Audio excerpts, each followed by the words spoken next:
Selamat pagi, saya Vera Angelina dengan NIM 4512 420036 dan rekan saya Erma Zaki dengan NIM 4512 420019 dan rekan saya satu lagi Jihan Timur Adini dengan NIM 4512 420039 dari Universitas Negeri Semarang akan menjelaskan tentang penerapan mangrove sebagai upaya mengurangi dampak abrasi dan pencemaran logam pantai di Indonesia.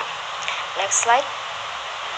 Pendahuluan pertama adalah pada dasarnya daerah pesisir adalah daerah yang sangat mudah terkena degradasi lingkungan. Contoh permasalahannya adalah seperti eksploitasi sumber daya alam, pembangunan pada kawasan lindung, abrasi pantai, pencemaran lingkungan, dan kerusakan habitat. Next slide. Salah satu permasalahannya adalah abrasi pantai. Abrasi pantai adalah keadaan garis pantai yang mundur dari posisi asalnya. Abrasi terjadi diakibatkan adanya kawasan industri di sekitar pesisir, pembangunan pelabuhan, adanya perluasan tambak yang dilakukan secara terpaksa dengan melakukan penebangan hutan mangrove. Permasalahan berikutnya adalah pencemaran logam berat. Pencemaran di wilayah perairan itu memang kebanyakan dari sampah, minyak, dan limbah.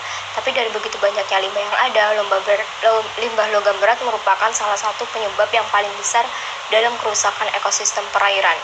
Logam berat yang masuk ke dalam perairan akan ikut terlarut dan pada saat perairan menurun, maka logam-logam tersebut akan ikut mengendap sehingga membentuk sedimentasi.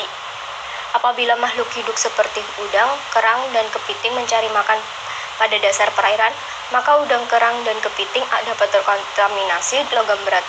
Hal tersebut juga akan mempengaruhi kehidupan masyarakat apabila mengonsumsi hasil laut yang telah terkontaminasi dengan logam berat.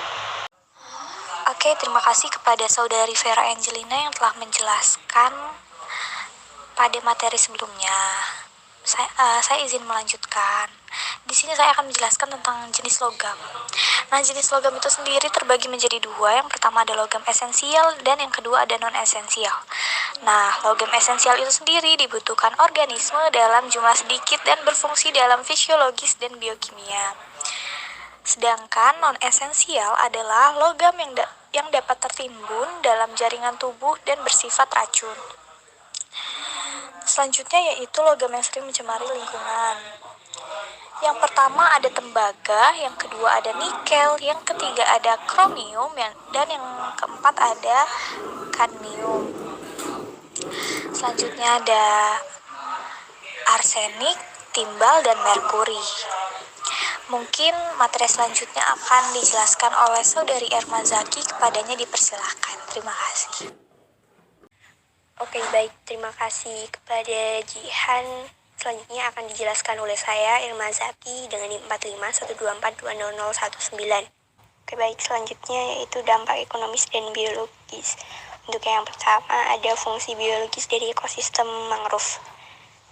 Ada tiga. Yang pertama ada pemasok sistem rantai makanan organik untuk organisme yang hidup di sekitarnya.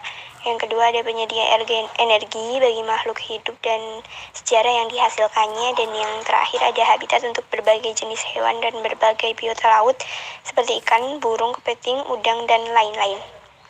Untuk selanjutnya ada fungsi ekonomis dari ekosistem mangrove, ada 4. Yang pertama penunjang kegiatan perekonomian di bidang perikanan sekitar pantai. Yang kedua ada tempat penghasil tambak dan pembuatan garam. Yang ketiga ada tempat wisata dan rekreasi. Dan yang terakhir ada penyumbang ekspor negara dari hasil kayu pohonnya. Oke, next slide. Untuk selanjutnya ada jenis-jenis mangrove. Di sini ada 4 jenis mangrove. Yang pertama ada Avicennia, ada Burgulera, ada Rhizopora, dan Sonitaria, Ratia. Untuk Avicennia itu sudah banyak dikenal di Indonesia dengan ciri-ciri perakaran yang berbentuk pensil menonjol dan permukaan air yang berfungsi sebagai akar nafas. Untuk yang Burgeria itu tanaman yang dicirikan dengan akar lutut atau papan atau banir. Kemudian untuk yang Rhizopoda itu dicirikan dengan bentuk perakaran yang menunjang ke tanah atau dikenal dengan akar tunjang. Dan untuk Soniratia itu dikenal dengan akar yang berbentuk pensil juga. Mungkin bisa di next slide untuk selanjutnya. Oke, terima kasih. Mungkin sekian presentasi dari kami. Mohon maaf apabila ada kesalahan. Wassalamualaikum warahmatullahi wabarakatuh.